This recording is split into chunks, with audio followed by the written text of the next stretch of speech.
Assalamualaikum dan salam sejahtera. Saya Salim Aziz dan rakan saya Muhammad Nasser, Muhammad Adib, dan kami merupakan juru kamera video dan Cik Nasser merupakan penyunting video, dan kami telah berkhidmat di beberapa TV stesen swasta dan kerajaan. Dan di sini kami membuat kajian dan kami merasakan satu bentuk kaedah yang agak mudah boleh diberikan kepada seseorang itu supaya beliau dapat merakamkan video secara profesional. Okey, persoalannya, kenapa perlu merakam video secara profesional?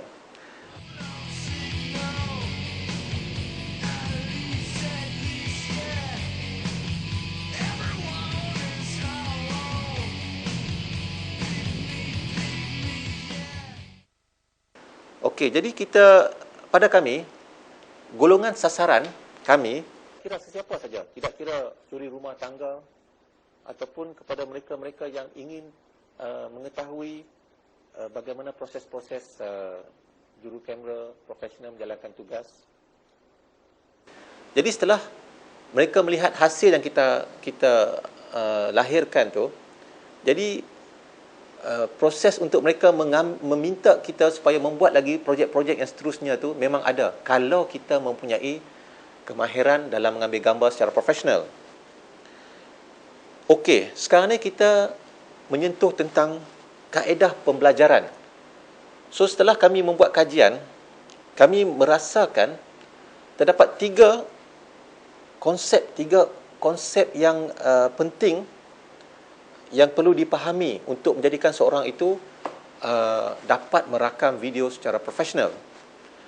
Okey, satu iaitu mengenali fungsi kamera dan aksesori. Itu pun penting. Okay. Yang kedua, kaedah yang kami rumuskan, kami kompreskan, dipanggil kaedah STLWFFESSC. Nanti ianya agak berbunyi terlalu sukar untuk dihafal, jadi kami ada buat satu kaedah yang mudah supaya kita boleh ingat. Okey, yang ketiga iaitu tips-tips. Okey, kita menyingkap konsep yang pertama tadi iaitu mengenali fungsi kamera dan aksesori. So berbalik kepada sejarah yang lebih kurang 24 tahun ke belakang. So, kamera-kamera di stesen televisyen lebih merupakan kamera jenis filem yang pada masa itu terdapat beberapa jenama lah, seperti Arri BL, Arri ST, Bolex, Bulliu, CP16 dan Aten. Dan pada masa itu juga video juga digunakan, dan format pada masa tersebut seperti U-Matic dan C-Format. Tapi C-Format ni C-Format lah, masih digunakan hingga sekarang ni, di mana pihak-pihak stesen TV masih menyimpan bahan-bahan dalam bentuk C-Format lah. Ini merupakan C-Format lah. Okey, jadi perubahan zaman iaitu selepas proses perubahan era baru, memasuki pula sistem Betacam. Betacam macam kita lihat di sinilah, ini merupakan sistem Betacam lah. Betacam. Jadi kameranya pun agak besar lah. Okey, sekarang ni dengan kehadiran teknologi terkini yang lebih merupakan teknologi digital, tape telah dikecilkan. Dianya berbentuk macam ni. Ini berbentuk dipanggil DVC Pro lah. Dia ada tape ni dan tape sehingga tape yang kecil ni lah. Jadi tape ni dia boleh memasuki tiga jenis tape ni. Satu lagi dia jenis besar ni lah, dia jenis lah. Dia punya tiga format lah DVC Pro ni. Ini, yang ni. Ketiga tape ni boleh memasuki mesin player atau recorder ni lah. Jadi menunjukkan proses kamera profesional ni kira pita daripada kamera profesional kedua ni. Tapi yang ni ada kamera yang semi profesional dan home use, di mana ketiga-tiga tape ni boleh digunakan di dalam recorder atau player ni lah, untuk kita lihat seperti gambar yang kita lihat sekarang ni memakai tape kecil ni. Jadi dengan ketiga-tiga ni membuatkan semua kamera boleh digunakan. Kamera rumah, semi profesional dan profesional. Kalau kita tengok sekali imbas, kita mungkin tak dapat nak membezakan kualiti yang dihasilkan oleh ketiga-tiga jenis kamera ni. Okey, sekarang ni kita pergi kepada kamera itu sendiri, kamera ini. So kita lihat kamera ni secara asasnya terdapat tiga peringkat lah, iaitu lens, dan ni body lah, dan ni recorder. Jadi oleh kerana kamera pun telah diubah suai supaya menjadi lebih kecil, dan ini kamera ni kira kamera yang profesional lah. Jadi kita tengok di sini, kita tengok secara asasnya terdapat ialah ini lensnya, iaitu di lensnya terdapat zoom. Kita boleh zoom in, zoom out. Kalau anda boleh lihat di sini, kita zoom, nampak dia punya exposure bergerak-gerak, f11, f10, f9, ni f stop lah, f8.7, f73, dan dia buka hingga terang lah gambarnya. Okey, dan juga seterusnya mengenali aksesori merupakan mikrofon dan kabel serta soket lah.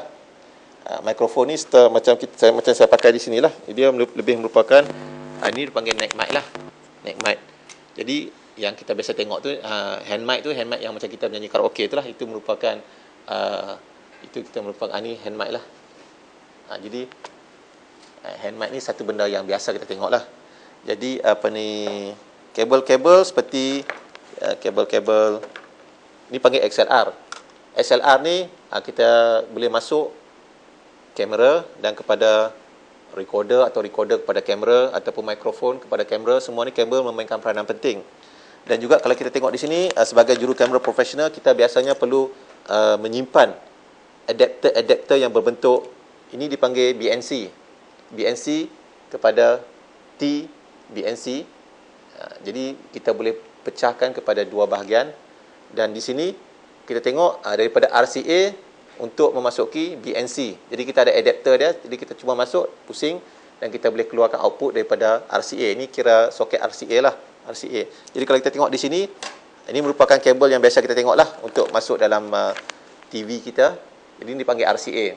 Jadi daripada kabel RCA untuk memasuki jack BNC, jadi kita kena sesuaikan lah. Jadi perlu ada beberapa, orang kata, adapter lah yang perlu kita bawa sebagai juru kamera profesional lah. Okey, sekarang ni biasanya kamera dia terdapat juga butang, dia panggil back focus.